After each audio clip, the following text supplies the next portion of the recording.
Olá, meus irmãos, em especial aos irmãos maçons Prince Hall aqui do Brasil, aos maçons em geral e também ao público que não é maçom, mas que eventualmente terá acesso aí a essa série de vídeos, né, que nós vamos apresentar aí no decorrer dos próximos dias.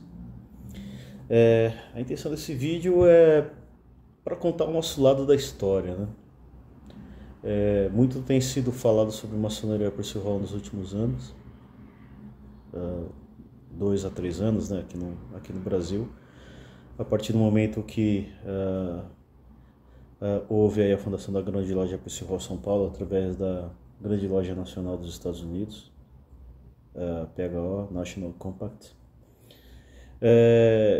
E há muita distorção dos conceitos de maçonaria Percy Hall, a história da maçonaria Percy Hall, e acho que é dado o momento da gente realmente partir do nosso ponto de vista, né? Do que é a nossa história, como é a formação da história da maçonaria Percy Hall, né? De onde partimos e por onde caminhamos e onde iremos, né? Então, a partir de hoje a gente vai começar essa série, né? E eu vou usar como ponto de partida um artigo que foi publicado no ano 2000, chamado Percy Hall Freemasonry and Genealogy.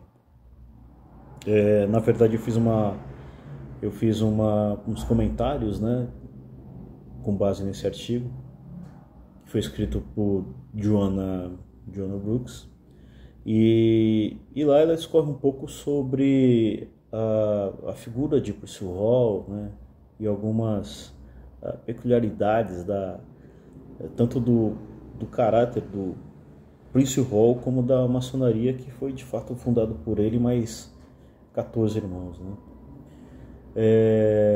Então eu lerei algumas partes e a partir dessas leituras eu farei alguns comentários e aí espero ajudá-los, né, a entender um pouco mais dessa tão falada e tão desconhecida maçonaria Percy Hall, né? E eu sou de uma geração de maçons que ouvia sobre maçonaria Percy Hall de uma forma muito caricata, né, nas potências que nós éramos de origem. E aí esse artigo ele vai mostrar que maçonaria não é tão peculiar assim, né? Então ela tem algumas características muito interessantes que a torna nem melhor nem pior frente à maçonaria que hoje é aqui no Brasil presente, no mundo também, mas tem as suas especificidades que precisam ser observadas, né, de uma maneira um pouco mais detalhada, né? Então eu vou começar com a primeira parte, né, desse estudo.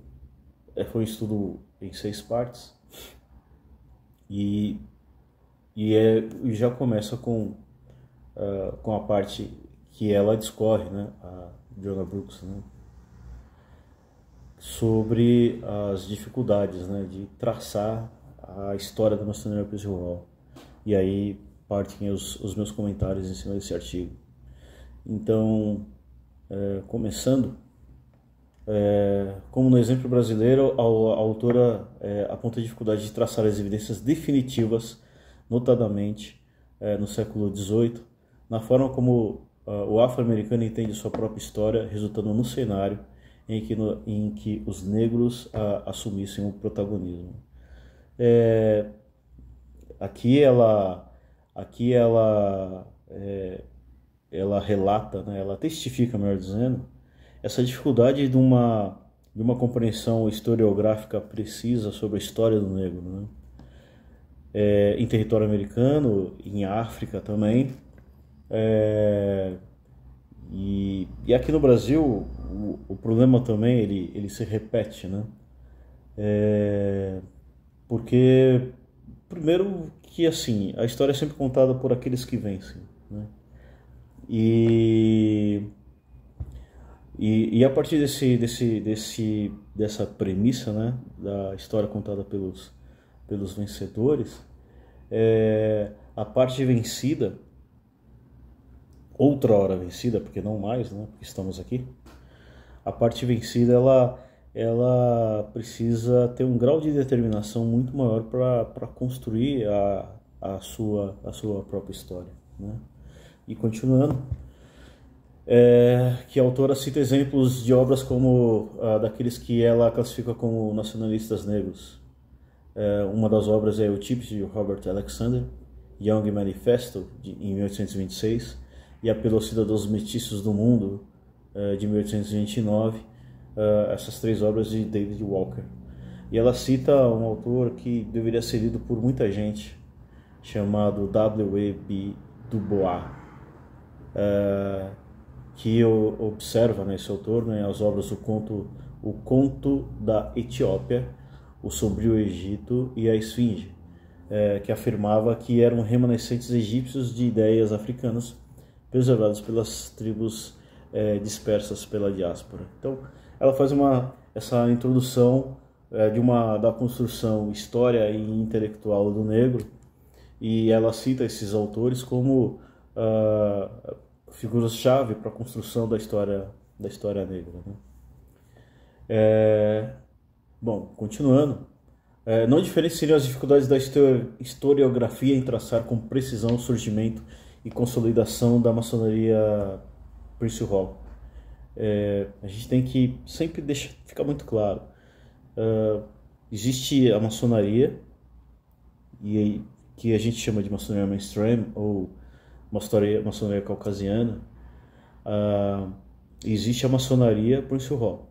Então é importante a gente ter isso daí sempre em mente, para que a gente classifique não de maneira a tornar separada da maçonaria dita geral, né, ou caucasiana, ou mainstream, mas para evidenciar a linhagem maçônica, porque a linhagem da maçonaria Percy Hall, ela tem uma característica própria, né? Ela tem uma história própria, uma história que ela é muito bem catalogada, a despeito de algumas falhas, né,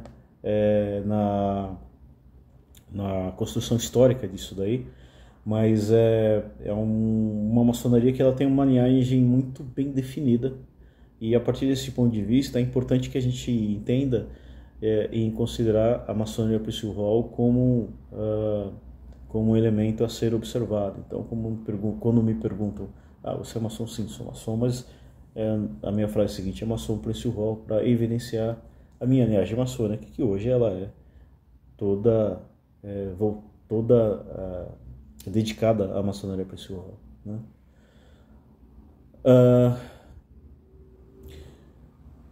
A evidência está em republicações dos discursos e lições proferidas à época na honrada Sociedade de Maçons Livres e Aceitos da Loja Africana, datada aqui de 1789, e nas obrigações Percy Hall em Charleston, 1792, e em Metal and Me, em 1797. Aí, continuando, quando da fundação da Loja Africana Percy Hall em 1780 em Boston, ele convidou o famoso pregador metodista John Marrant para ser o capelão. Aqui vale uma observação, que é prática da maçonaria com linhagem anglo-saxônica, dar vez ao cargo de capelão. Isso é muito mais no passado, no presente talvez nem tanto, mas dá vez a alguém, um membro, né, um irmão, que seja ligado à igreja. Então, um pastor, um reverendo, ou alguém que ocupa um alto cargo numa igreja.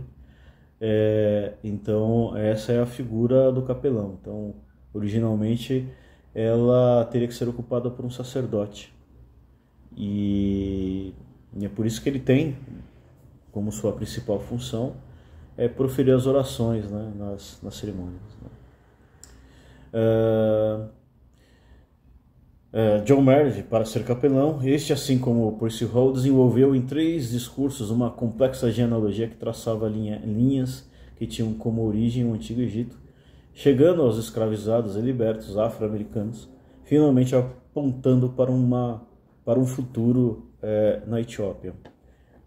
Então, assim, a gente começa a construir a ideia do século XVIII de muitos intelectuais negros, afro-americanos em específico, e a gente vai falar um pouco disso daí lá na frente, de usar referências muito claras da história, usando como espelho a formação da civilização egípcia e da Etiópia, como elementos